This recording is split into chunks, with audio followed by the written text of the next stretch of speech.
You're listening to Tell This Story. I'm Doug White, a veteran, retired law enforcement officer, and the author of Hiding in Plain Sight.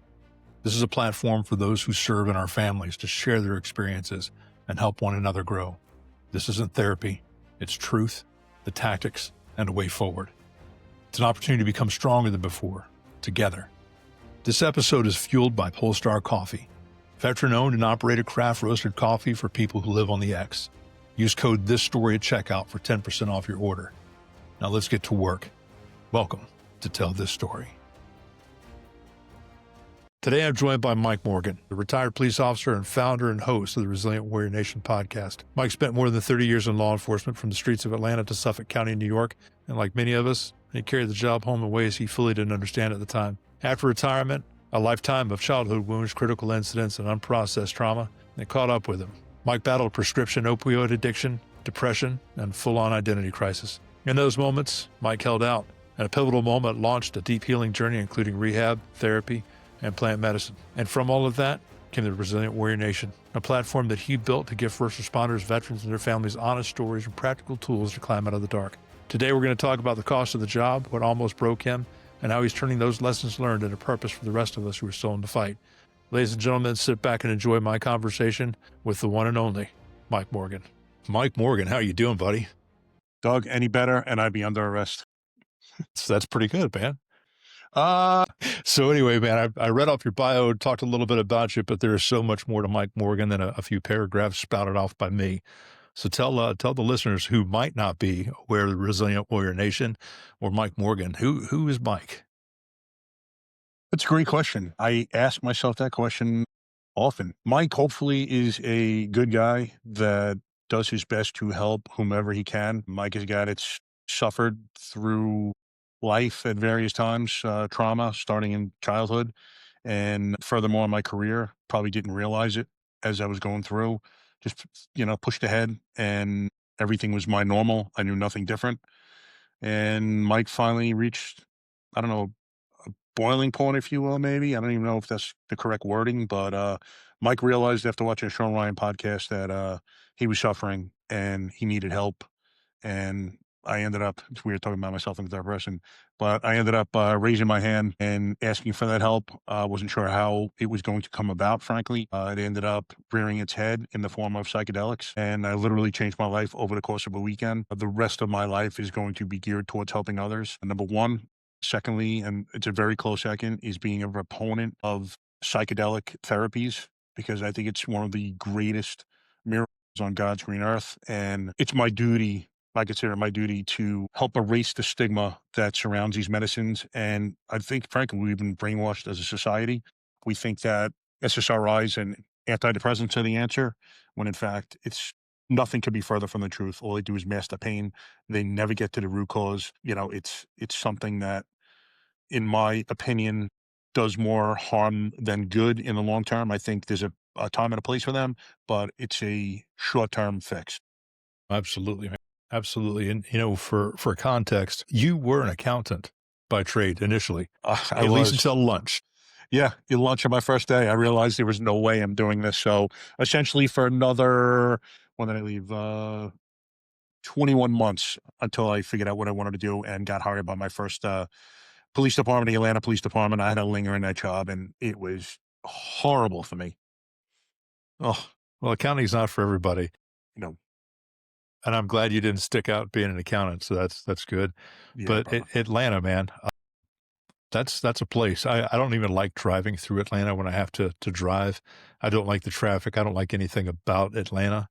I love the food in Georgia, and everything else Georgia is great. I just don't like Atlanta. But you worked there for 10 years, bro. And I'm not going to have you get into all the stories, but just for context, for people who don't work in Atlanta or for people who don't work in a large metropolitan law enforcement organization, what was your first shift like for Atlanta? I think it's the most interesting, man, right out the gate. Yeah, this was crazy. So we finished the academy on a Monday. We don't graduate until field training is over. So we finish on Monday, start field training the next day. My first 2 weeks, we did 2 weeks at a time on each watch. So my first one was morning watch, overnights. So we started at 11 p.m. and by 12 a.m. I'm brought to my first homicide scene. This is really, every time I say it, It still doesn't lessen the fact that this is a crazy story. It was an Atlanta fire department captain. He was suspended. There were allegations made against him and younger girls. I guess they proved true after this evening's activities. But when I arrived on scene, I looked in the car and there was brain matter everywhere. He had apparently decided to pick up a prostitute that night. She ended up being 16 years old.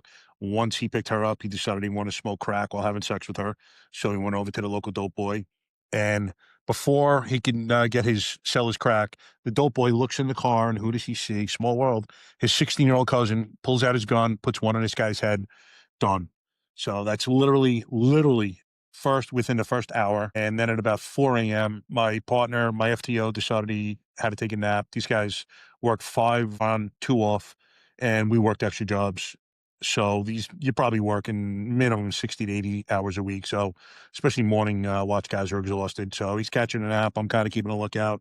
Can't believe this guy's sleeping, frankly. But all of a sudden, radio crackles with a 50-4, which is a shooting and an ambulance en route. This guy inclines the seat, hits the gear shift, punches it, grabs the radio, copies the call to the dispatch before I can even say his name. I was like, holy shit, this guy's like Superman. So we get to the scene, and there's a guy in the middle of the street, intersection of Smith and Bass Streets. It's the only place in my zone that sold heroin. It was weird. It was like, they ran it like a business. Like, people think that drug dealers are stupid. A lot of them are actually quite intelligent. So it's the only place you could buy heroin. And this guy was shot in the chest. He was on his back, face up, eyes wide open, and there was mist kind of coming off his body. And it always struck me, every homicide scene I was ever at, and probably every DOA as well, like, this guy or girl was living their lives 10 minutes ago, and now they are gone forever. And my buddy O'Neill, we were in the academy together, was getting trained at the sector next to me. I look at him and I'm like, O'Neill, what the fuck do we get ourselves into? It's just 2 homicides within the first 5 hours. And it got crazier after that. It was nuts. Welcome to the streets. Exactly. Scrimp, people don't even understand that. Streets, Brewick, Scrimp, Hyundai. That's awful, man. Yeah, I'm a horrible human being. I'm sorry, but I've heard you tell that story so many times, man, and it seems a little like a layup for me to ask that question because you've been asked so many times. But as you were telling it this time, I thought of a call that I went to, and I try to stay away from telling stories about my own calls because there's plenty of them in my books, but I don't know, man. I'm still trying to find my way in all of this shit. You and I have talked about this stuff, man. Like, yeah, who am I to be talking to these people? Well, if not me, then who? And, all the shit that we tell ourselves. Yep. Circling back to you, what did you love most about the work when you were there? Your prime years. You and I have talked about that offline, and even when you had me as a guest on The Resilient Warrior. What kept you lacing up the boots day after day, man? I love chasing evil. I mean, I love the action, the adrenaline. My 2 things were stolen cars and drugs. So I was constantly getting in car pursuits, foot pursuits. Um, there is nothing, you'll understand it, but there would be no one who listens to this who's not been in this position that'll truly understand it. Like, there was nothing like hunting another human being, especially an evil one. And it like gets in your soul. Like, I loved it. Literally, it's not bravado. Like, I would have killed or died for that job. Hopefully it would have been for my brothers and for nothing, not for nothing. But it's a calling. It's something you feel in your soul. It's not just, for some, yeah, it's just a job. But for us who truly love what we do, it is an absolute calling. And I love locking up evil. I always hated bullies. So, there's many aspects to, I guess, why I loved it. But, when it came down to it, it was trying to protect people and, getting that adrenaline fix as well. I'm not going to lie. It was addicting. Yeah, I mean, it's a base need, I guess, to get that. And you don't really understand it until you get it the first time. You're like, well, that was rather nice. I think I want to do this again. I remember after my first actual fight, guy squared off of me. You're unsure if he used too much physical force because he was dealt with pretty well.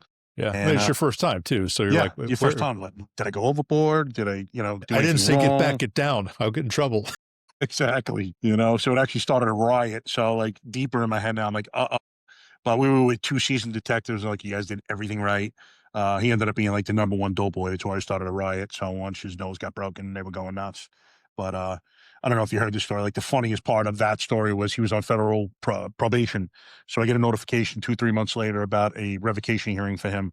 So as I'm testifying, one of the attorneys asked for a sidebar. So the judge is to my left. So prosecutor, defense attorney, judge are speaking.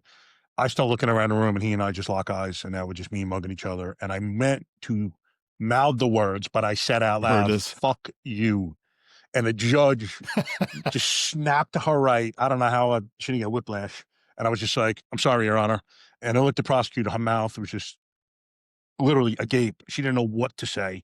And they just kind of went back to what they were doing. But I was like, "Oh, I wish that was recorded, man. It was so funny." Well, if anybody needs an introduction as to who Mike Morgan really is, I think you just did it yourself.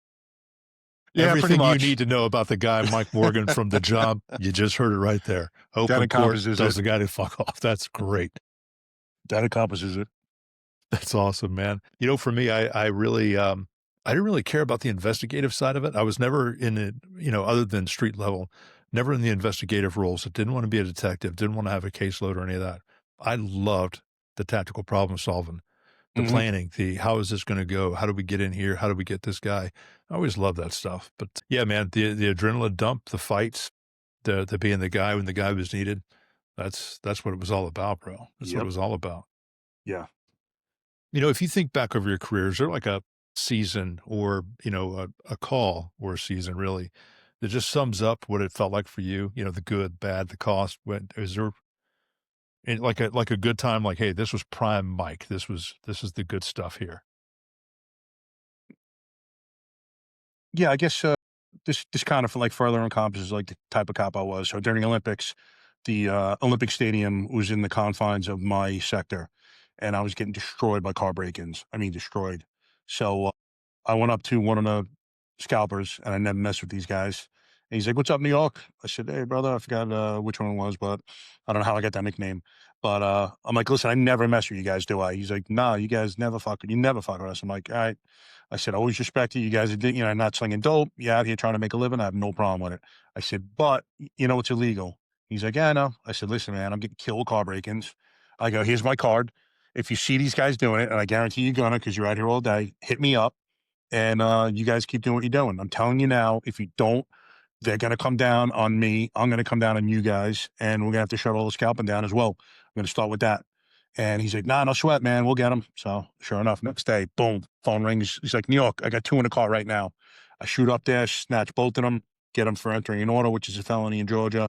So put cases on both of them. Good. Stops immediately. About a week later, we get a shooting right in front of the stadium. When I tell you everyone went to this thing, I'm talking about chief of police, everyone, aviation was there, K9 was there, like, there had to be 50 cops there, like, instantaneously. So as we're dealing with, I think it was a scalper that got shot, actually. We're dealing with that. I get pulled aside by a different scalper, and he's like, "Hey, New York, who did this?" I'm like, "No, what's up?" He's like, "One of those two boys you arrested last week." I'm like, "Which one?" When one lived, like, right across the street. He's like, "No, the other one, a couple of blocks down." So, bam, we go to the house, ring the bell. Mom answers. So I'm like, "Hey, is so-and-so there?" She's like, "Yeah, 1 second." He comes to the door. He's crying his eyes out. I'm like, "Where's the gun?" He's like, "Under my mattress." I'm like, "Come here." So cuff him up. Sergeant goes in, snatches the gun, and bam, put that case on him. He went away for I don't know how many years on that one, but it was it just encompasses my police work in that I was very proactive. I was cool with people on the street if they were cool with me, just to illustrate the fact that me and the scalpers always had a great relationship. If I ever needed a CI, I literally, if someone asked me, say narcotics came to me, I would have that info by those guys if I didn't know it instantaneously within 4 hours. Like I always prided myself on knowing what was happening, knowing who was who, and the fact that I was respected by those on the street because you build your reputation fairly quickly. And they always knew I was not a guy to be played with, but I also showed them respect as long as you showed it to me. That's key, man. That's something I used to tell recruits all the time that, people out here doing stuff. Yes, there are criminals, but you're not dealing with Lex Luthor. You're not dealing with criminal masterminds. Yeah. A lot of these dudes, they don't know anything else, one, or they did something stupid and got caught short. Hmm. Doesn't make them a bad person.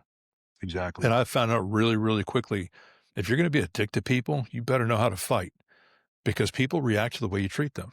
If you treat them with respect right off the bat, and people, you got to earn respect. Settle down. Okay. And you earn respect by giving respect Yep. and being worthy of respect. Oh, yeah. And listen, you could take that, and when you're talking, you have supervisor school, tell these supervisors to be the same exact thing. When you treat your men and women well, they're going to knock down walls for you. When you disrespect them, they are going to do whatever they can to fuck you. You're not going to police have them working out of fear. The system's not built like that anymore, especially if they No. respect you. Yeah, Sky's and the limit. if you're doing business by fear, as soon as somebody that they fear more, you've lost them. Yeah. So it's shallow, man. God, Yep. we could get into the leadership and all Oh that yeah. shit, Yeah. That's but you're right, man. You're right, and your people, they will fuck you either by acts of omission or commission. They will yep. either just not do, or they will go out of their way to do you. I've seen it happen, man. Um, Yeah. so 10 years in Atlanta, you decided to go back up to New York and go to Suffolk County. What was that like? Is it kind of a culture shock for you? Yeah, I mean, it's where I'm from, but it was certainly a culture shock. One of the main reasons I went back up there is to be closer to my family. And looking back now, I kind of realize it's pretty clear to me that I became the black sheep when I left accounting and left New York. My mom essentially said, "You're leaving us." Like I wasn't supposed to go live my own life. So the dynamics in our family had certainly changed, and I wouldn't say we were ever close by any stretch of imagination, but doing it for the reason I did back then was probably not the right thing to do. Um, that being said, when I went back, there was a huge culture shock. I mean, it was suburbs, for the most part, a beautiful area. They had one pocket called Huntington Station, which was kind of crappy here and there, a little bit of gang activity, but certainly nothing on the scale that Atlanta brought. I had to get used to talking to people differently. Like I was used to driving a patrol car past people and everyone I passed would spit on the ground. You get out of the car and all you hear is fuck the police. I'm in Suffolk now and people waving. I literally asked my FTO one day, I'm like, they just waved to us? He's like, yeah, why? I'm like, holy shit, man. Cause any wave had a middle finger in Atlanta and, no one's spitting on the ground. And even just speaking to people, like people are thanking you for what you do. It was so it sounds so weird that I had to get used to it, but I had to get used to it. It was amazing. It was such an adversarial relationship with the police in Atlanta, and here we were like friendly with everyone, and it took some getting used to because in your mind, people are friendly. You're like, "Whoa, what's the motive Yeah. here? What do you want? There's Where's got your to be an angle? ulterior motive." Yeah, Yeah. exactly. When in fact in Suffolk they were just being nice. So yeah, I mean, definitely had the same things that Atlanta had crime wise, just on a much smaller scale. Yeah. So you did 20 years in Suffolk, 10 years in Atlanta. 10 years in Atlanta, I mean, your age in dog years. That may as well be 20 to 25 years anywhere else. Yeah. But with all of that, at what point did you realize that you were carrying so much? What point or where were you at when you realized, wait a second, there's something that's a little bit off here? Honestly, I was retired. I was good through my whole career. Um, that's not to say I wasn't pushing stuff down, Yeah. and not dealing with things. I didn't process one thing. I was emotionally, my emotional IQ was functionally retarded, to be Yeah, honest with no, you. I was empty, dead inside for Yeah, years, had nothing. yeah. I literally looked in in the mirror one day after a good friend had committed suicide. I could not make myself cry, and I'm like, "What's wrong with you, man? You're broken." And that's truly the way I felt. Um, yeah, I just thought I calloused up so much, and it started in childhood. I had a very, very tough dad, hypercritical, just never. I remember one day he was going off on me in the car, and I'm thinking, "Why does this guy like me? Like my teachers love me, my coaches love me, my friends' parents love me. This guy doesn't even like me." And I said right then and there, I was like 12 or 13. I'm like, fuck this guy. I'm not listening to anything he's got to say. It's going in one ear and out the other at that point. And that's essentially what I did. But, you calloused up to not deal with that pain or feel that pain. And, when you callous up and shut everything out, you're not just shutting out the bad. You're not letting in the good either. So unfortunately, that's a consequence of having that mindset. Um, but it was you alluded to my opiate addiction, that I ended up getting help for that in 2012, and that was less a close of the job, more of my marriage wasn't going well. She had moved back with me from Georgia. My parents were in no way, shape, or form gracious to her. Um, no one got along. I was trying to, make everyone happy. No one was happy. I was miserable. And I've been taking this medication for years as prescribed. And I realized that it just dulled the pain. So I just started taking more and more stuff called Tramadol until I was taking some days 50 a day and had like 8 seizures over the course of 3 years. And the last one, I told her like I needed help. I can't stop this. So I ended up going to rehab in 2012 and, you know, um, got the help I needed. That was it. I was good to go. Knew it would never present a problem again. And then as far as my career, that fateful day, spring of 2023, sat down and watched a Sean Ryan podcast episode. Now, I had gotten hurt in September of 2020. I blew on my back, herniated 4 discs. I consequently got my first back surgery 6 months later, April 21, and then I got a fusion the following April 22. So probably, I'm going to say maybe just before retirement time in 22, I started getting, I don't know, just waking up, maybe a little bit of depression, definite anger, definite rage here and there. Just wasn't myself. I would start the day off good and then think a thought and then go into this vicious cycle. And I really couldn't figure out the origination of what was happening. I knew I wasn't myself, but I couldn't figure out why. And then spring of 23, sat down and watched a Sean Ryan podcast episode. He's interviewing a guy named Eddie Penny, former Navy SEAL Team 6 guy. He's recounting the Extortion 17 incident. Chinook was shot down in Afghanistan, killed all 38, including 17 SEALs. It was the largest loss of life. Including the dead was Jason Workman, his best friend. And he's just talking about escorting Jason's body back first to Utah and then to Arlington National Cemetery. As he's doing so, I simultaneously started thinking about a call I had buried that had happened to me 5 years before about a 2-year-old found floating in a pool. It was literally the one call in my 30-year career. I started crying on that call, and I told myself, "You're a fucking pussy. Stop crying." And immediately just stopped. And it would have been the best thing I could have done for myself at the time, but men don't cry. And Yeah. I started crying like a baby as I'm listening to Eddie talk, and I'm thinking about this beautiful girl named Dana, and I'm like, "What the fuck is going on?" I couldn't even figure it out, to be honest with you. And quickly put two and two together. I'm like, I think I suffered some sort of PTSD in my career. And I was always under the mistaken belief that that was only caused by seeing your brother or sister next to you get blown away. But mine was caused by being inside the most devastatingly intimate moments of other people's lives over and over and over. And knew I needed help. I didn't want to live the rest of my life with this. I didn't want to be this guy that hated everyone and everything. So, I just kind of sat down and started thinking about how I could get help. I didn't think traditional counseling was going to do it for me. I didn't see myself talking to some guy or girl sitting behind a desk. It's never seen or done anything that I was about to tell them that I've seen and done, Yeah. and they were going to be able to help me. And I started listening even closer. I had heard it before, but I was listening to special force guys talk about psychedelics as a healing modality, and I started paying attention and researching and decided that ayahuasca was calling me, so to speak. And I'm going to back you up from there sure, because, dude, you just said a lot that I hell yeah, really want to unpack. And if anybody's watching this, you probably just saw me look off screen, but I grabbed my green notebook. This was my rough journal when I was going through my stuff. And it started really writing stuff down in 22. And when you said the spring of 23, I was looking in my journal to find my Sean Ryan Eddie Penny page. really, Yeah, and I remember it's not in here because I was pulling into the gym parking lot when I heard the same episode. And now when I first saw you, you were wearing an Unafraid t-shirt on one of your YouTube shorts.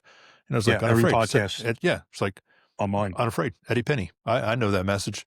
And it's amazing to me because that same show, that same clip, that same bit where he was talking about extortion and started breaking down hit me in the same way. And then when he started talking about his faith, how he was unafraid and his whole message, I remember just gripping onto that and saying, hey, there's something here. And to find somebody else that connected with that the way that I did around the same time, probably the day or the day after it released, is pretty cool. Not yeah, that I'm the only guy listening to it, but to say, hey, there's a dude in my state that I watch and I pay attention to. He got the same message and took it the same way I did. I think it's pretty cool. yeah. But before we get into the bigger questions of how you started healing with Eddie and even the Sean Ryan show, the people that he's had on, Taylor Kavanaugh, Ray Cash, I mean, you've had a lot of big people on your own platform, and it's freaking incredible what you've done with that. But I want to go specifically to Eddie. What was it and what he said or what he did that gave you finally permission to feel? What did you see in him that you hadn't allowed in yourself? Great question. I thought about that for a long time, and I finally came to the conclusion that I'm watching this absolute warrior as a tier 1 team 6 guy hard, you know. It's not, you could see physically too. He's a hardened Oh yeah, man. no, dude, the guy's a specimen. Yeah, capable of anything. And this dude's crying, and I think subconsciously he gave me permission to cry. And I just lost my shit. I didn't see it coming. As it's happening, like I said, I'm like, what the fuck is going on? Why am I crying? and I just could not stop crying. And the craziest thing was my wife had been food shopping, and I looked in the house just to make sure she hadn't come home because I was so embarrassed about crying. Like, that's how closed up I was emotionally. Meanwhile, she's a life coach. She's been in this higher consciousness space for years. You know, she would have told me, she would have encouraged me to just let it all go. But my first reaction was like embarrassment. How amazing is that? Stuff that heavy, and I'm embarrassed about crying. But that's most of us, unfortunately. Yeah, let me ask, trying to figure out how to word this, man, because I don't want to walk you into the answer. The whole crying thing, man. My best friend, childhood best friend, I mean, we were so close that I'd show up to pick him up to go to the range and go shoot, and we're wearing the same outfit down to the shoes. I mean, we were close. He was Yep. close with my dad, the whole thing. When he passed, I didn't shed a tear. I mean, we had been estranged for a couple of years, but that's a whole different story. But I didn't cry. My grandfather passed. I didn't cry. I was emotionless for years. And then given the opportunity, when I first did cry, it's like it didn't stop. But do you think that, when you looked around for your wife there, what do you think her reaction would have been if she had seen this? Like, hey, I've been waiting for this. Thank goodness we could finally have a conversation. Or would it have been like, the hell are you doing? I don't No, think it would no, have been the second. no. 100% would have been, she would have hugged me and she would have said, let it out. Just let it out. Been waiting for this. You know, she always encourages me, and I've been able to, I had major breakthroughs since then. And, I feel, and I'm not embarrassed to show emotion anymore. And, so when I do cry, I still, I don't know if it's, I don't think it's anything consciously I'm trying to do, but I don't stop myself per se, but I don't like release the hound, so to speak, when I start Yeah. crying. Like, Yeah. I'll just regain composure and she'll encourage me to just keep letting it go, let it go, let it go. And I don't know. I don't think that's me. I don't think it's anything I'm trying to stop anymore. Like, if it's going to happen, it's going to happen. I'm not embarrassed about it. I'll do it on air. I've done it on air, and I don't get embarrassed about it. So I don't think it's anything that I'm consciously trying to stop. I just think it's kind of the way I handle it, to be honest with you. But to your point, like I had said before, one of my really good friends had committed suicide in '05, and I was so sad, but I couldn't cry. I'm like, what the fuck? How I don't even understand this. Like, what's wrong with me? I'm trying to make myself cry, like trying to tear up. The only thing I could cry over was the loss of my dogs, and I would cry like a baby. Short of that, I didn't cry over any human. I didn't cry when my father passed. I didn't cry when my mother passed. Um, I wasn't healed, kind of, so to speak, when my father did. My mom, yes, but we were estranged at the end of her life. Sad story. There's probably a lot of anger in that, to be honest with you. So, yeah, there's been very few times, and Eddie Penny that day was one of the few times in my life, other than the dogs, that I've actually cried. What do you feel about me saying this? Do you consider yourself, or do you believe that there's people out there that you've become their Eddie Penny? Yeah, I've spoken to people that said, like, seeing you, I wouldn't say necessarily that, they did what I did where they started Yeah, yeah, crying, but yeah. they realized that, it was not weakness to show emotion. Like, it actually changed their thought pattern on it. And, um, 3 guys off the top of my head that went and got help. 2 were psychedelics and 1 was counseling. 1 actually 4th one went to rehab. So, I mean, I know for a fact I've made imprints on other people's lives, which is the most powerful thing Absolutely. you could ever tell someone, as far as I'm concerned. Like, "You changed my life." That's Yeah. insane. I wanna tell Eddie Yeah. Penn he's gonna be on my podcast. I'm gonna hug this guy one day. He's gonna have a blubbering 235-pound guy on him, but, we will meet. I will tell him, and I've reached out twice already on Instagram. I'm sure his shit is busy as hell, but I told him my story, and it's just phenomenal. He's got no idea what he did, but, just like you doing your podcast, you writing your book, there are people you're going to find out that you've changed their lives, and there are plenty of others that you're never going to find out, but you have. I'm 100% certain of that. Well, vulnerability is incredibly powerful, and that's what I want people to understand, that authentic vulnerability, just letting it go, being unafraid, as Eddie would Yep. say, is it's the most powerful thing I've ever experienced in doing all of this.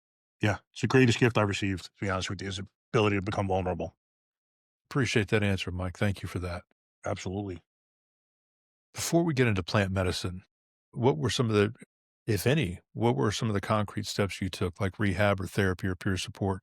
What would you do to start getting your feet back under you? Mm, good question. I probably should have done more than I did. We all You say know, I that in was hindsight, man. Yeah, yeah, exactly. I was still struggling with it. I knew I needed help, and I hadn't done much, to be honest with you, before my psychedelic journey. I knew I needed help. I was still kind of in that pattern of what I had been going through. Only there was more clarity as to why I was going through it. But I can't say that I did what I should have been doing kind of right off the bat. I was still, and I don't know why. I can't really answer why I wasn't more proactive in see seeking out other modalities, to be honest with you. Maybe I was just trying to figure it out on my own. And at some point I was like, no, man, you've been doing this for years. Like you, you're just gonna keep doing the same thing. It's insanity, doing the same exact thing over and over and expecting different results.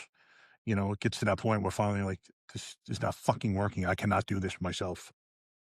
Yeah, no, I did the same thing for the most part. I tried and tried to white knuckle through and positive mindset this and exercise, triathlon, doing all the things I could. Just I was out running it. And Yeah. then of course when Michelle asked me Distracting. the question and we started going to counseling, I gave just enough for them to be able to give me some tools, but I was never honest. And when I finally was, I left the clinician an absolute blubbering mess. She never called me back. I apologized for 20 minutes, but I could have done more to help myself, but I didn't want to talk about it anymore. And, Yeah. I want to dive into ayahuasca and the plant medicine because I find it fascinating. I got to a point before ETMS, and I want to talk about that too. But before ETMS, I was so desperate to find something that was working. I mean, Marcus Capone, I first heard his story on, I want to say it was Sean Ryan or Jocko, one of the two. Yep. I heard that and I was like, Jesus, this guy was a complete mess, but got sorted out. And then hearing so many more and then hearing Sean's um, journey and all that other stuff. And I've had buddies do it. And I'm just like, man, this is something else. But being cops, most cops out there look at the psychedelics and, hey, this is bad. It's LSD. It's all these horrible things that people get killed over and stigma, drugs, bad. Yeah. I So did. going from that and adding the additional, and this is what I find amazing about yours. You were you were clean for over a decade after battling with the tramadol, and I don't want to brush over the fact that you weren't just taking a couple. You were taking them for years to the point where you were having seizures because you were Yep. taking so much. Yeah. I Some mean, days you over 50. damn near killed yourself when you passed out and hit your head on the corner of the countertop. Literally. And, Yep. dude, I think that's not I take this recreationally, brother. You were in it. So to go through all of that, to get clean, to stay clean, and say, "Hey, yeah, ayahuasca, this is the way." I mean, bro, what was that decision process like? Yeah, man, I can't say I ever wrestled with the fact that I thought that using ayahuasca was going to kind of get me back into using, painkillers or opioids or anything like Okay. that. It's definitely two separate and distinct things. Yeah, but the There's stigma no, and the minds of people who don't know any better. yeah, I mean, because yeah. that's It how I never looked at it. crossed I my was like, "Oh, mind. bro, that's Yep. scary stuff." Yeah. No, and it happens current day. I spoke to someone recently and they were like, I was an alcoholic. I stopped drinking. I don't want to get into that again. I'm like, just so you know, I'm not trying to talk you into anything, but these are totally different. There's no euphoria. In fact, it's total opposite. And I think we were talking about Ibogaine, and Yeah. I said Ibogaine's got absolute You don't wanna anti, do this twice. yeah, yeah, That's what a and it's buddy of got mine told me. anti-addiction properties. It's Yeah. never going to bring you back to that. So yeah, I really didn't get pause for that, but it's got a hippie vibe, and it's plant-based medicine. But yeah, the first thing you think of, it's drugs. You're thinking of LSD, you're thinking of acid. What else? There was something else I used to do back in the day. I've never done anything but smoke weed in high school. That's the extent of my drug abuse. I've never even seen cocaine in my private life. I was just never around it, never wanted to do it. I was like fervently anti-drug. So yeah, when I first started hearing about these guys talking about their journeys, I was kind of turned off. I'm like, nah, this isn't for me. And started hearing more and more kind of kind of let myself listen. It wasn't just going in one ear and out the other. I'm like, you know what? Let me kind of look this up. These are not drug addicts. These are some of the hardened men in the world, mentally fortitude, the strongest men in the world. And they're talking about being broken and then healing consequently from these things. So there's something to it. And, was watching videos on YouTube, podcasts, started researching myself, and, started getting like a whole picture. Like these have been around for thousands of years. Tribes use these, their children start using them, pre-teens. I mean, it's safe. It's a way of life But I'm in going to trust those. an asshole in a white coat giving me 8 bottles of shit that's going to kill me. Yeah. Exactly. Yeah. That's Alluding where I to, got to. yeah, my buddy Jack, who committed suicide, he had just gotten put on antidepressants a week before. And what's one of the side effects? It's an increase in Cause suicide. suicidal ideology. Yeah. Yeah, It's amazing. my wife's sister committed suicide at 18. She immolated herself in the fucking back shed of the house. Her mom found her as Jesus. she was on fire, still alive. She was screaming to her mom, "You never loved me." So imagine living with that guilt the rest of your life. They had just put her on antidepressants. So I see it all Jesus. the time, Doug. God. Yeah, I can't even imagine what she's carried with her the rest of her life. But, you know, in getting psych calls after the war started, I began dealing with a lot of vets who were coming back with psychological issues. And to a man, every single one of them was coming off their meds. And I was talking about why. And I'm like, officer, I don't feel shit. I don't feel anything, man. Like, think about it. You wake up until you go to bed at night, you feel nothing. You're just kind of looking. It's like life is a TV screen. I'm just watching it. And they're like, I'd rather feel pain than do that, because a lot of them are self-medicated with weed. And, I'm like, "Oh, I understand." I'm like, "I've never taken them," but, I started understanding more and more, like, what these things actually do to you. And, yeah, they're taking you off the ledge, so to speak, but past that, they're not doing anything advantageous. So, consequently, I've never taken them. But, I guess it's one of those things where when the pain gets so great is when you'll be willing to try something new. Yeah. And I was like, I don't see any way out of this. I didn't have suicidal ideology per se, but I didn't see myself living another happy day in my life at that point. So I was like, need to do it. And I thought we were gonna have to go to South America. I didn't realize any treatment was accessible in the US. Yeah. I thought that was the case too, that you had to, if you can't afford going to Central America or South America, at a reputable place, how do you do that here? I know that you're an advocate for several places here in Florida that do it. And Yeah. Two by you is Earth's Embrace. So it's embrace.org. And then Inekawa, Inekawa. It's I Awaken spelled backwards. Two facilities. One is right by Tampa, which we call it Embrace is Earth's Embrace is right by Tampa. And then Inekawa, I think, is kind of closer to Orlando.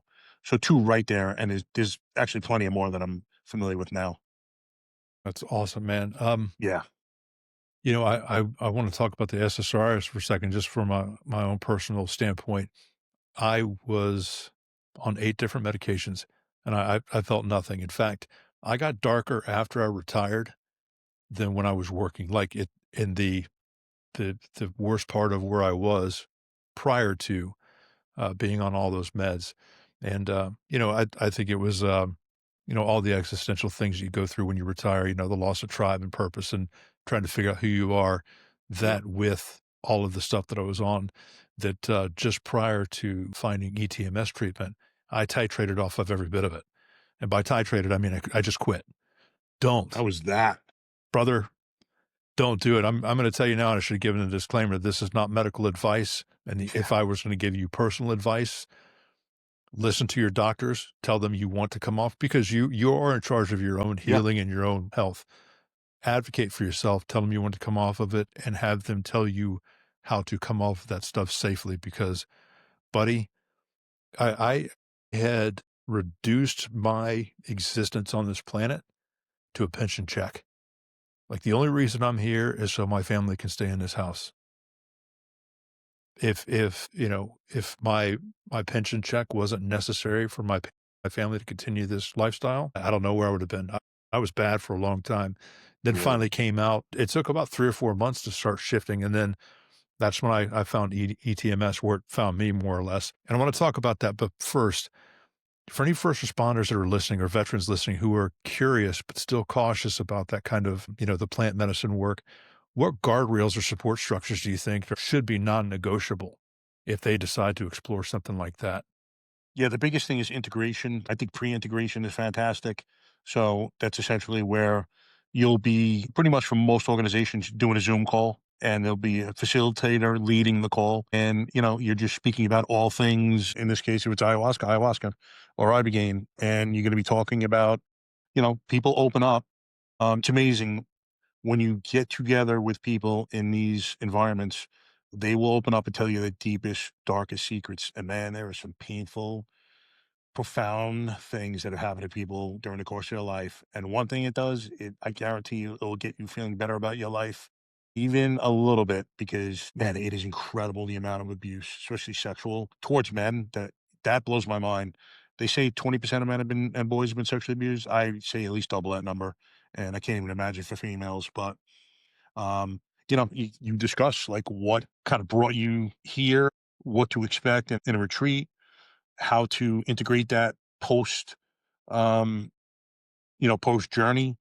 And additionally, most places have post integration. So for the rest of your life, potentially, you could be on calls. And, it's just great to have that community Mhm. because there are people who are, I don't want to say healed. I don't think anyone's ever healed because you're going through life's ups and downs every day of your life.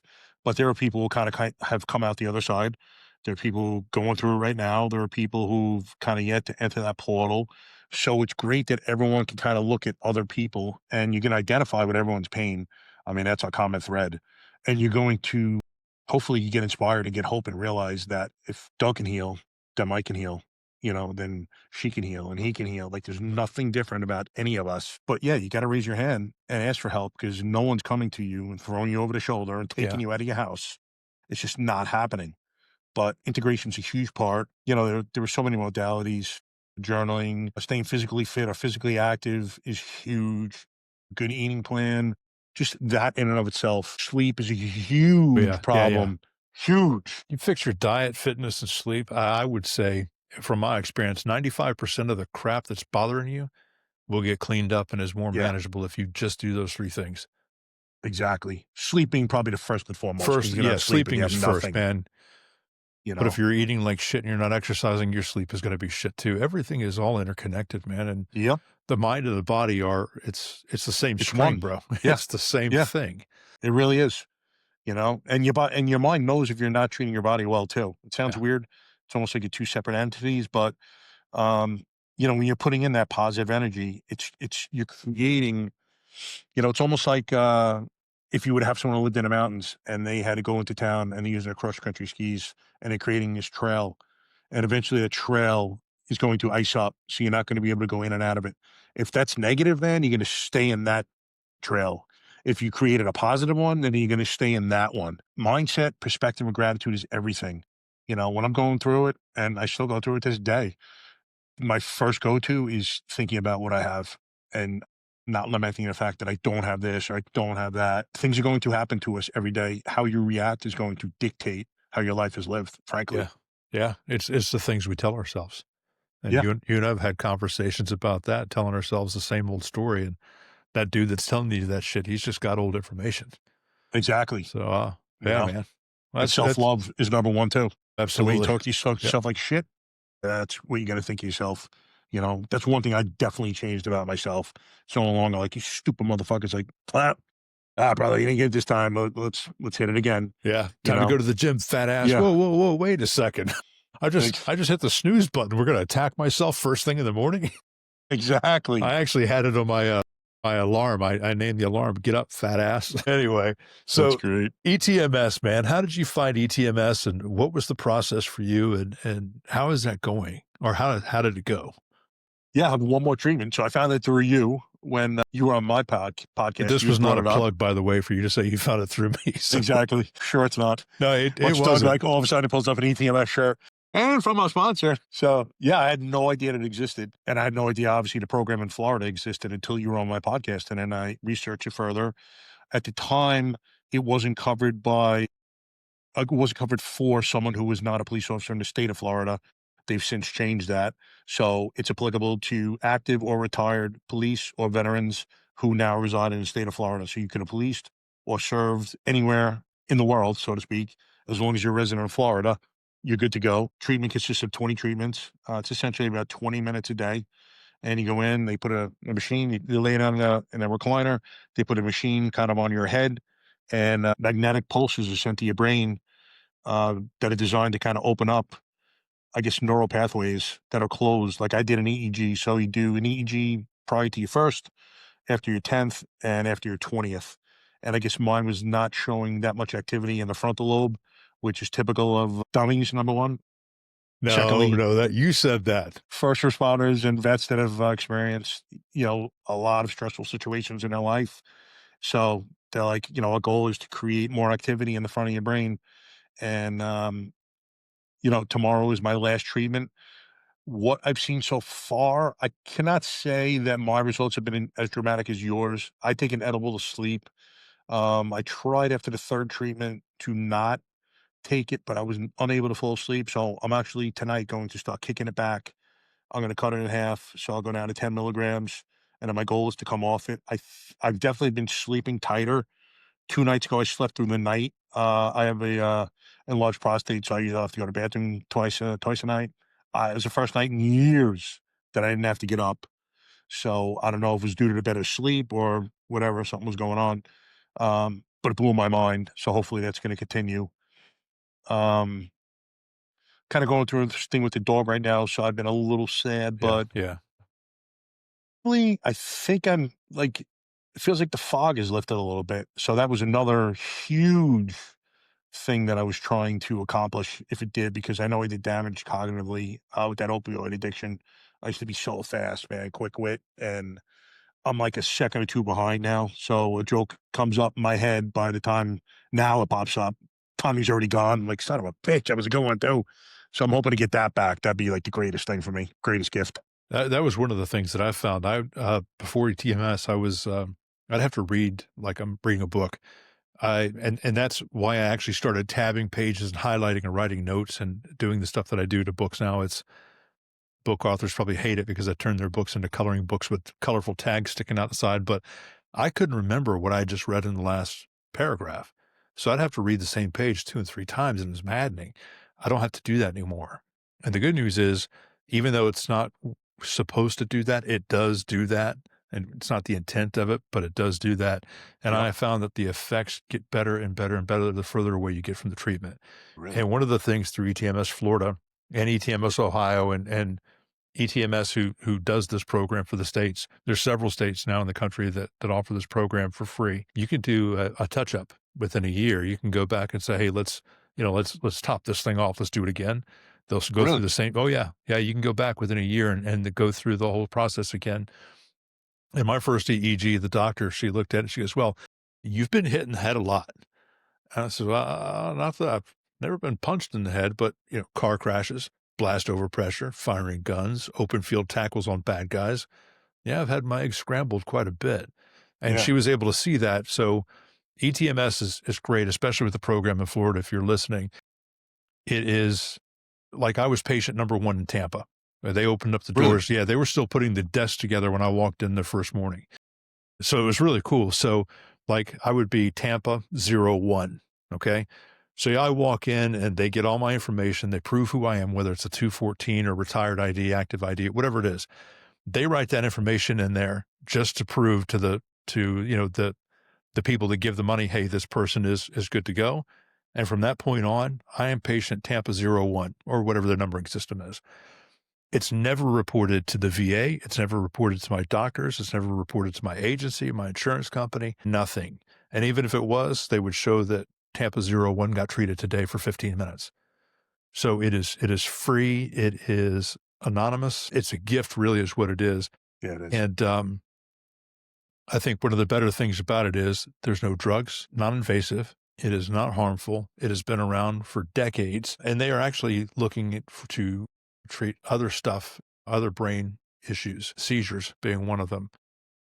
Nice. So anyway, it's great stuff. If you live in Florida, etmsflorida.com. I am not paid by them or anything like that, Me although either. they are doing fantastic work. They really are. But yeah, Danny Alvarez, the tiny and lovely miniature sized Danny Alvarez, who you had on your show, I give him a Texted hard with him time. last night. What's that? Just texted with him last night. Yeah, no, dude, he's that guy. He is 100 miles an hour, and Oh my God. he's as funny he's as funny as it gets. But He is. he and I were talking, and then the guy who helped him set up the legislation called me and said, "Yeah, we were told that you'd be interested in this ETMS therapy." And I'm like, "I don't even know what that is, bro. What are you talking about?" Danny Alvarez told me to call you. We start tomorrow morning. Can you be here at 8? I'm like, "Sure, whatever. I'll give it a try if Danny says it's good to go." And that's what Yep. it was, and that's how that happened. Yeah, it's $20,000 to $30,000 for those of you watching. Yeah, It's dude. absolutely free for us. Yeah. Yeah, I've man, it is a big deal. I've had several, I would say 10, if I had to guess right off the top of my head, 10 deputies that I used to work with and know personally who have called me and said, "How do I get this sorted out?" I had one guy text me at like 10 o'clock on a Thursday night saying, "Hey man, I can't live like this anymore. Can you tell me more about this thing that you did?" I was like, "Yeah, dude, I'll get you in tomorrow morning. I'll text the guy that I know that runs the Tampa clinic." Yeah. And I thought to myself, you know what? This guy's got no boundaries. He told me anytime, any place, he's here to help. And he truly is. So Damian Foster is his name. So I texted Damian and shout out to Damian for being a freaking awesome worker and in it for real. I texted him. It's like 10 o'clock on Thursday. I'm like, "Hey, bro, sorry that I'm crossing over your boundaries, but I got a guy. Here's his story." And he's like, "Does he want to come to Tampa or Wesley Chapel tomorrow morning? We'll get him in first thing." And he Nice. did, man. That's So, awesome. I mean, that's how the whole company of, I think it's JLC Services that runs ETMS Ohio and ETMS Florida, but that's how they are, man. From the CEO to all the doctors down to the technicians, they're in it for the responder and the vet. It's Yeah. incredible. Yeah. My But girl Lucy's a tech. She's been unbelievable. And actually, they had a girl, I think her name is Jenna, from Ohio come down. She's one of the executives. She came down a couple weeks ago, and I had done a reel. So Lucy had recorded it on her phone, and she just showed this girl, or she went to my Insta, whatever it was. And, this girl reached out, loved the reel. And I said, "Hey, would you guys be interested in having a rep come on my podcast so we could speak about cool. the treatment itself in length?"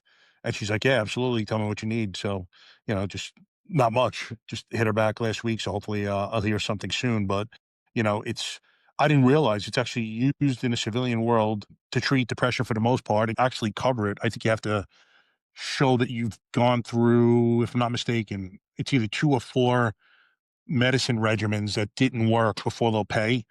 And then people can also obviously pay out of their pocket, but I didn't realize that it was, used so often. Oh, yeah. I'm not in the It's psychological also world, used so to for speak. alcohol and drug addiction.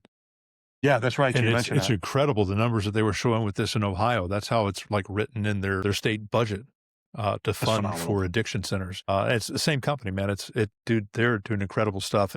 And anyway, no, it's ridiculous. So Yep, enough of all cost the more than medical pills. stuff. I think people are starting to snooze, but that's it. It all works, folks. And you know what? Here's the thing: there's 800,000 cops out there working right now.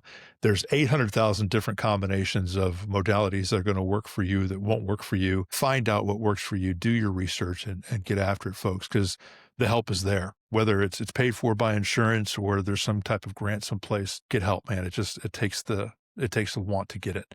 Yep. So real quick, man, where did the idea for Resilient Warrior Nation come from? What gap were you trying to fill? Was it cops, families, and vets? Just what was Yeah, it? so what actually happened was after my first or during the course of my, first I began ayahuasca journey, I had had 2 friends and coworkers from Suffolk County PD that had committed suicide through 3 weeks before I drank last year.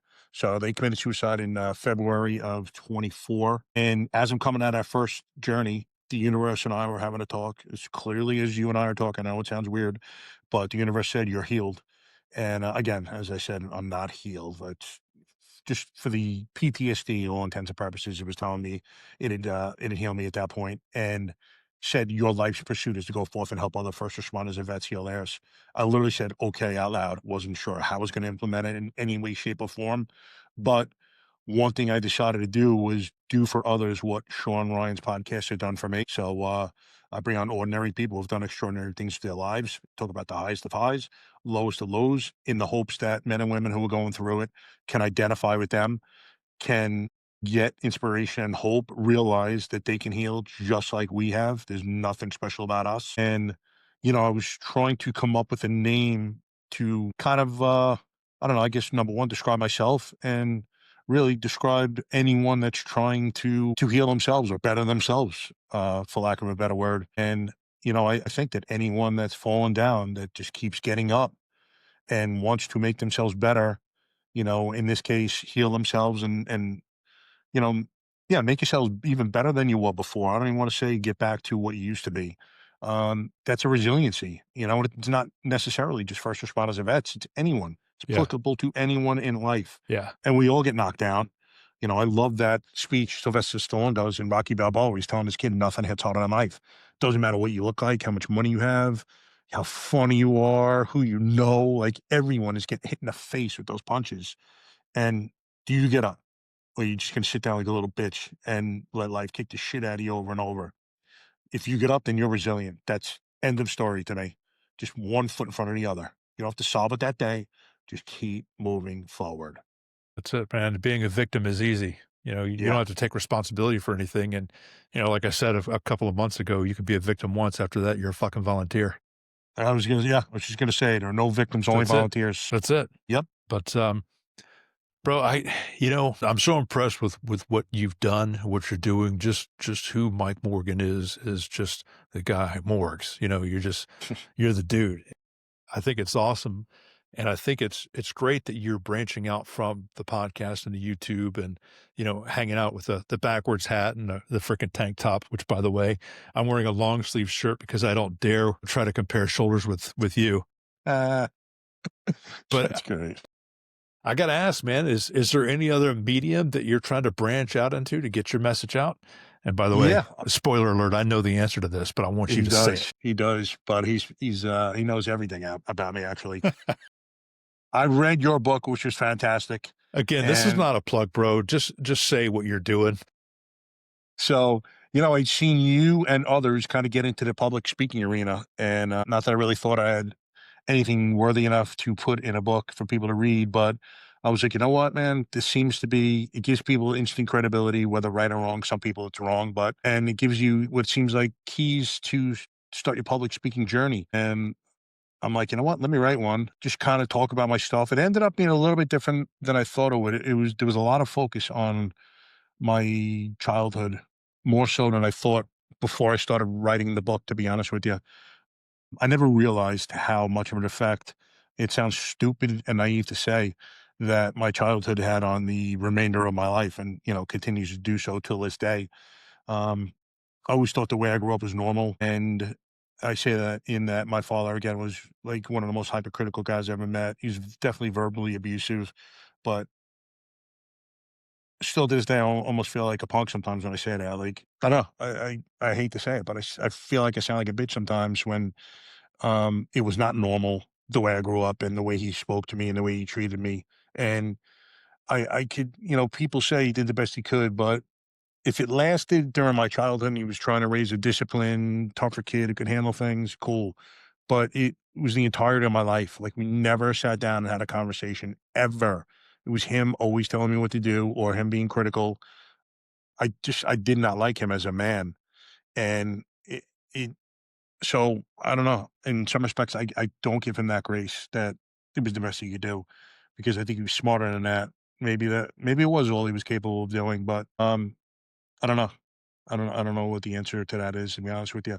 But looking back at how it determines everything, it determines every behavior for the most part that you exhibit to this day. I mean, I've done a couple of psilocybin journeys and mushrooms, for those who don't know, and I've questioned behaviors of mine, and I've been brought back to my childhood in my house with my family, and I see the basis for those behaviors. Like sometimes I become really introverted when, in fact, everyone thinks I'm extroverted as could be. I'm an extroverted introvert. I've come to the conclusion, and sometimes I'm not as affectionate with my wife as I would like to be. And, I look back and I was in the house and like there was no affection. There was hardly any talk. Like there was silence in the house, punctuated with periods of noise when in fact most other people's are the opposite. And again, I'm not saying that I had it that bad. There were plenty of people who could recount their stories that, I have that make mine look like the greatest childhood in the history of America. But, I was just hurt a lot and never dealt with it, just buried it and learn to do that as an adult, learn to do that in that profession. And it's great until it's not. And then you implode like I did. So, I'm trying to hopefully do for others what Eddie Penny did for me. Not that I compare myself in any way, shape, or form to him, but, I am this dude that looks like I do. And, I guess it gives a little credibility to the fact that if I could show emotion, this is other people speaking, then if you could show emotion, I could show emotion. And I guess it's what happened to me with Eddie Penny. And that's being vulnerable is exactly what I want to do or be able to show other men. Like it's not a weakness being vulnerable. It's actually the only way you're going to heal. If you can't look in the mirror and be honest with yourself and be vulnerable to yourself, you're not going to be able to be vulnerable with anyone. You're never going to heal. You're going to stay that little boy in terms of emotional I think my emotional IQ is off the charts now. Not that I don't do wrong things Yeah. or misinterpret people or whatever the case may be, but as far as feeling and being aware of other people's feelings, like I think I do pretty well. And I think that I'm able to get people to open up, speak about, things closest to them that they don't let anyone else in and see. I can't tell how many times you've been like, bro, I've never told anyone else this.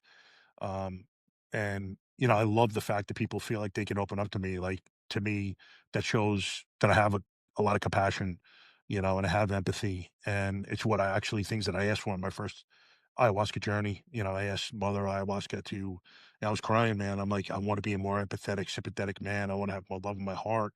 I was watching the volunteers during that journey, and I'm like, I want to be more like them, and that is strength. I used to always Yeah. equate it with just physical stature and physical strength and fighting ability. Yeah, that's another form of strength. But in terms of mental strength, like that is strength, showing other people love and grace and helping them and, wanting to see the best for them. That is strength and helping others achieve that for themselves. Like what more could you ask for in a life? It's not money. Yeah. Certainly not it. I think with everything you've done, man, and this is from my perspective, I think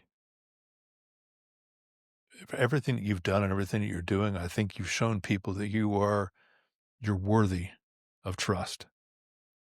That you're one that they can trust with this, that you're not gonna use it to hurt them, that you understand it, that you've been there, that you've stood there.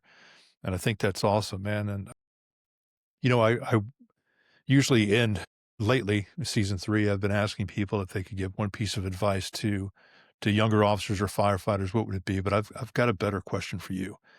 And, if you could go back to 10-year-old Mike Morgan and give yourself one piece of advice, what would it be? That's a great question. I think it would be two things. One would be don't take personally what people say and do to you because they're just projecting their own pain onto you, number one.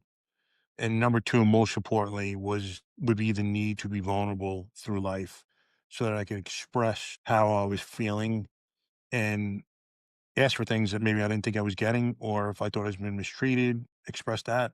Everything, anytime I felt something like that, it was expressed in anger. And anger is usually not well received by anyone. The message usually is not heard when it's Yeah. delivered with anger. And, to be honest with you, that's the way I was taught by my father. And that is the same credo that I kind of adopted. Now it's a different story. Now I can talk about, anything. And I don't feel that weakness. Like it's amazing when I think about things that I couldn't tell my friends or ask my friends because I felt weak doing so. Like it's pathetic, to be honest with you. That you feel weakness by asking someone something kind of deep. Like that's, it's almost like shame on you, but at the same point, I don't know any better. I don't know any different. Yeah. Now I do. It's an amazing, amazing journey. It's, not healed, but healing, man. It's Exactly. an everyday conscious decision. You gotta move out with intention, with a plan. And, some days getting out of bed is the win, Yeah, and that's exactly. It's okay to not be okay. no, it is. And, you know what? It's also okay to be okay. We don't have to be living like this. And I think that's one of the messages that I really have been hammering on, just because you've had these experiences, it doesn't mean that it defines you and it doesn't guide the rest of your life because you can make a conscious decision to turn those experiences into growth and move forward with intention, being a guide for other people. And I think you embody that, Mike. I love what you're doing, man. I think it's great. I cannot wait to see your book when it comes out. Yeah, buddy, You. this is fantastic, man. Any parting thoughts or any jabs or anything? Any Let's shoulder say exercises I jabs. can do so I could start wearing a tank top when I do these? What you would call it. I'm recovering now from, I think, a partially torn tricep. I just got stem cells last week, so hopefully we'll be back in the gym soon. No, words of wisdom. Doug and I have both kind of, during the course of this, recounted that we still have like comparitis and imposter syndrome periodically. And, just listening to you talk, I mean, you know, you have a mastery of the English language. So I'll hear you speak sometimes. I'm like, what business do I have getting on the stage? Like, I don't sound like Doug White. And shame on me for doing that, because Doug brings all that Doug brings to the stage, but Mike brings what Mike brings to the stage. I bring my experiences and the way I tell it. And yeah, maybe it doesn't sound as good as Doug's, but it doesn't matter. Are people going to receive the message? And I always Yeah, say, bro. yes, I think they are. I think people Yeah. will listen to me because I am genuine and authentic and vulnerable. I don't have to sound as good as Doug sounds speaking. And I know you're going to downplay that, but I'm waiting for you to stop talking so I can tear you to pieces. Go ahead. yeah, I mean, it happens to all of us, man. And when you speak to people, everyone has the same, like the most successful businessman in the world. I was talking to Sean Whalen recently about it. He's like, it happens every day to me, bro. This guy's a You talked to multi-gigillionaire. He's Sean all Whalen. That's over. pretty freaking cool, dude. Yeah, he was on a podcast. Yeah, he was great. I know. I Dude, was just pointing it out that because I'm one of his 10 billion followers. He ain't got time for me, bro. reach out. He was awesome. I know he is freaking awesome. Just all the I'll stuff intro that he you does. guys. I It's was just just so texting him the other day. It's so He still funny how answers. people who do that. I was listening to Andy Stumpf. This is like a year or two back, on the Cleared Hot podcast. He's like, yeah, man, imposter syndrome is a thing for driven people. You're like, how is this guy so much better than me? We got the same gun, the same. He was talking about, being a dev crew. Why is this guy a better pistol shot? We got the same gun. We got the same object. We got the same everything, the same training. He's better than me. I suck. No, dude. You're looking at one of the top 2 or 3 pistol shooters in the world. Yeah. Just because you're number 5 doesn't mean you suck. Exactly. You got to look at it. I look at people around this space and sometimes the comparitis, like you said. First of all, if you and I were ever blessed, and I hope this happens to be at the same place at the same time, we're on stage together, people are going to look at you and me and think that you brought your fun with you. It's like, oh, look, he brought his little brother. Nobody could watch this kid. He can't be trusted to cook when nobody's at home. So Mike brought Doug so he doesn't burn shit down when people aren't watching him. I look forward to that day. I think it's going to be fantastic. And as far as your credibility being on stage, brother, you mentioned earlier the stuff that we see, the stuff that we do, and it's all responders. And again, it's a human condition. Trauma is trauma, but the experiences that you and I and so many others have had, we have been given a front row seat to the show that nobody ever wanted to see. And again, and again, and again. And that's just the life of someone who serves is what our calling is, and it's what we did. Making it through those experiences and finding the reason for those experiences and the way to grow and doing what we're doing now. And again, I'm not saying we got shit sorted out and figured out. I've got it figured out right now. Tomorrow there's going to be a curveball, like we talked, offline. I'm trying to buy a car. I'm going to lose my shirt by the end of the day. I just know it. Yeah. But you know what? It happens. We have to move forward, like I said, with intention. And yeah, I think what you're doing, anyway, enough of that. I cannot wait to see what you do next, man. I'm a huge fan. I love everything that you're doing. I'm glad that you're here. And, you're no different than anybody else, bro, but you've earned the credibility to walk into rooms and stand on the stage and to do what you're doing. And I think you're a front runner in this space. You've had some big names and big personalities on your show, and you're doing honest work, bro. I love every bit of it. So where can people find you, get more Mike Morgan? Yeah, absolutely, brother. And thank you for those kind words, truly. You can find me on Instagram. It is The Resilient Warrior 5778. And then the podcast is on YouTube, The Resilient Warrior Nation. We are in the process of throwing everything onto audio-only platforms as well. I didn't realize how many people audio-only podcast. I'm a visual guy, so I have to watch them. But I need to get those on fairly quickly. And the book, actually, the manuscript was just finished last week. My publisher, Lil. She's the best. Shout out for Lil Barkowski. Yeah. Doug turned me on to Lil. She's been the best. She's working on a few things right now, and there's a good possibility to be out towards the end of the year. It's going to be called The Resilient Warrior as well. And hopefully shortly thereafter, I want to get out there and just get on stage and start speaking to guys and girls, because there are so many that need to hear this message that are just they're going through it and they don't know where to turn. Listen, some of them are like me. They're going through it, but they don't even realize why they're going through it. What's causing what they're experiencing. So maybe we could put a label to it. And from that point, get them the help that they need. It is not rocket science. You guys raise your hand. You will be helped. And I'll tell you, Doug, this is not comedic funny. This is so ironic that we all think we're alone. Holy You're shit. not that goddamn special, bro. You're not that There special. is nothing further from the truth. I'm a unicorn. No, Dick, you're one of millions. Exactly. Literally not that millions, special. Unfortunately, millions. And just like Doug said before about everyone having, people having imposteritis and comparitis. It's so funny you brought up Andy Stump as an example. I was talking to Taylor Kavanaugh. He's my mindset coach about that exact thing, imposter syndrome. And he brought up Andy Stump Taylor was doing Andy's podcast. And as they were setting up, Taylor made a comment, something alluding to the fact that Andy's got everything figured out. He's like, he stopped what he was doing. He's like, whoa, what'd you say? And he's like, you can tell you have everything figured out. I mean, he's like, bro, he's like, I don't know what the fuck I'm doing. He's like, I wing this every day. He's like, trust me, it looks better than it is. And he went in a few examples about, things that he had gone through. The Taylor's like, Mike, I realized right then and there, no one's got it figured out. And he had given me 2 other examples of Team 6 guys. I won't mention them, but had great careers. They were flourishing post-career, and bam, and it imploded or exploded. And he realized, like, no one's got this figured out. It's the game of life, man. No one has it figured out. So don't think they do. It's just a question of how much they let you see of their lives. And it's like actors. We're fucking all actors and actresses in some respect. And you're not alone. Raise your hand and you can feel happy again. I promise you that.